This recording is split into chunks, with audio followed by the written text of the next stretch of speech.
Friends, welcome to KCV stories. ముందుగా ఇంకా మన ఛానల్ని ఎవరైతే సబ్స్క్రైబ్ చేసుకొని ఉన్నారో అర్జెంటుగా సబ్స్క్రైబ్ చేసుకోండి. ఎందుకంటే మీరు చాలా ఎంటర్టైన్మెంట్ అయితే మిస్ అయిపోతున్నారనమాట. ఎంటర్టైన్ చేయడానికి నేనైతే రెడీగా ఉన్నాను. మీరుగా రెడీ ఉన్నట్టయితే మన ఛానల్ అయితే సబ్స్క్రైబ్ చేసుకొని బెల్ ఐకాన్ క్లిక్ చేసి ఈ వీడియోని లైక్ చేయండి. ఫ్రెండ్స్తో జాలీగా ప్లాన్ చేసిన బీచ్ వ్యూ ట్రిప్పు అక్కడ జరిగిన ఒక్క ఇన్సిడెంట్ వల్ల ఒక అడ్వెంచరస్ ట్రిప్లా టర్న్ చేసేసింది. ఎంతో గందరగోళం, భయం, ఆందోళన, ఏమీ చేయలేని సిచ్యువేషన్, వీటన్నిటి మధ్య నా లైఫ్లో ఒక ఇంపార్టెంట్ థింగ్ని అయితే కోల్పోయాను అనమాట. ఇదంతా మీకు ప్రాపర్గా తెలియాలంటే కొంచెం కూడా స్కిప్ చేయకుండా వీడియోని అయితే ఫుల్ వరకు చూడండి. ఇంకా లేట్ చేయకుండా వీడియోలోకి వెళ్ళిపోదాం. Let's go. మార్నింగ్ 6 o'clockకి ఫ్రెండ్స్ అందరూ ఒక ప్లేస్ దగ్గర గ్యాదర్ అయ్యి 4 bikesలో బీచ్కి అయితే స్టార్ట్ అయ్యాం.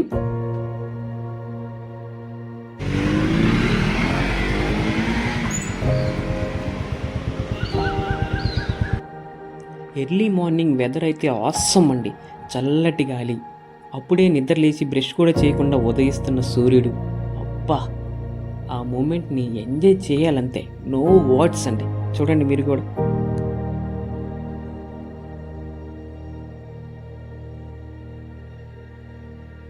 ఇలా ఆ మూమెంట్ని అయితే ఎంజాయ్ చేసి గిండి మెట్రో స్టేషన్ దాటి మా జర్నీ అయితే అలా స్టార్ట్ చేసామన్నమాట. ఏ యాంగిల్లో చూసినా early morning sunrise view అనేది అస్సంగా ఉందండి. ఎక్స్ప్లెయిన్ చేయడానికి వర్డ్స్ కూడా రావట్లేదు. ఎంజాయ్ చేయాలంతే ఆ మూమెంట్ని. Up and down journey around ఒక 80 kilometers అయితే ఉంటుంది అనమాట. సో 500 rupees పెట్రోల్ అయితే కొట్టించేసుకొని స్టార్ట్ అయిపోయాం. ఈలోపు మా ఫ్రెండ్ మచ్చా నన్ను స్లో మోషన్లో వీడియో తీరని అడిగాడు. సరే అని తీయబోతుంటే ఈలోపు వెనకాల కూర్చున్న వాడైతే గెలికేశాడు. అది స్లో మోషన్ కాస్త ఎమోషనల్ అయిపోయింది అనమాట. దారిలో చెన్నై ఏవియేషన్ ఇన్స్టిట్యూట్ అయితే కనిపించింది. ఒరిజినల్ ప్లేన్ తీసుకొచ్చి బిల్డింగ్ మీద కూర్చోబెడితే ఎలా ఉంటుంది అలా ఉంది వ్యూ అయితే. నెక్స్ట్ 1000 lights మెట్రో స్టేషన్ అయితే వచ్చేసింది.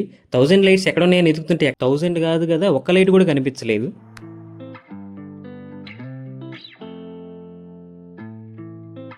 అలా వెళ్తుండగా government estate metro station and TNSP bank పక్కనే కనిపించాయి అనమాట. వాటిని చూస్తే అసలు ఒక సాఫ్ట్వేర్ కంపెనీ లాగా ఉన్నాయి. అంత పెద్దగా ఉంది అసలు ఆ బిల్డింగ్ అయితే.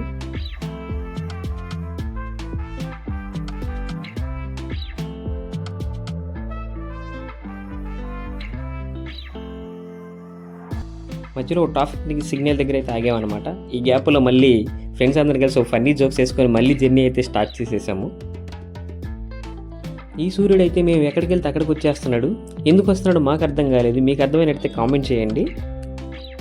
సడన్గా మా ఫ్రెండ్స్లో ఉన్న రేసర్ అయితే యాక్టివేట్ అయిపోయాడు అనమాట. నేను స్పీడ్గా వెళ్తా అంటూ ఒక్కొక్కరు పోటీ పడుతూ డ్రైవ్ చేసేస్తున్నారు. నేనైతే వెనకాల గుర్చేసుకొని, నేను ప్రేక్షకుణ్ణి, మీలో మీరు కొట్టుకొని చావండి, నన్ను ఎంటర్టైన్ చేయండి అంతే అని మనసులో అనుకొని సైలెంట్గా అయితే కూర్చున్నాను అనమాట.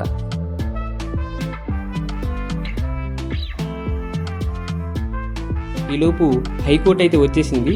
నేను చాలా సిటీస్లో అయితే అబ్జర్వ్ చేశానండి. హైకోర్టు బిల్డింగ్స్ అనేవి ఆల్మోస్ట్ సేమ్ ఇదే కలర్లో ఉంటాయి. ఎందుకంటారు నాకైతే తెలియదు. మీలో ఎవరికైనా తెలిస్తే కామెంట్ చేయండి. ఇంకా మా ఫ్రెండ్స్లో రేసింగ్ మూడ్ అనేది తగ్గిపోయి ఫన్ మూడ్లోకి వచ్చేసారనమాట. స్లోగా మాట్లాడుకుంటూ డ్రైవ్ చేస్తున్నారు. నాకు ఈ వ్యూ అయితే భలే నచ్చిందండి. సన్లైట్లో బిల్డింగ్స్ అండ్ సిటీ అంతా గోల్డెన్ కలర్లో అలా మెరిసిపోతా కనపడుతుంది. ఫైనల్గా హార్బర్ రోడ్ మీదకి అయితే వచ్చేసామన్నమాట. ఒక సైడ్ హైవే, ఇంకో side beach with sunrise, ఇంకో సైడ్ హార్బర్లో ఉన్న హెవీ లారీలు. అబ్బా, మిక్స్డ్ ఫీలింగ్ అండి.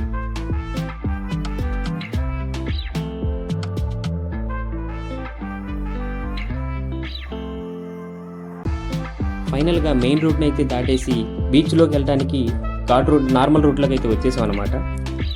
అప్పుడే నిద్ర లేచి ఇల్లు ఉడుస్తూ ముగ్గులేస్తూ కనిపిస్తున్న లేడీస్ అయితే ఒక విలేజ్ ఫీలింగ్ని అయితే ఇచ్చినాయి అనమాట. ఫైనల్గా మన డెస్టినేషన్ అయితే వచ్చేసింది. మన బీచ్కి అయితే వచ్చేసాం. చూడండి, ఇక్కడ ఒక మెయిన్ ఇన్సిడెంట్ అయితే జరిగిందనమాట. గెస్ట్ చేసిన వాళ్ళు కామెంట్ చేయండి. అలాగే part 2 కోసం వెయిట్ చేయండి.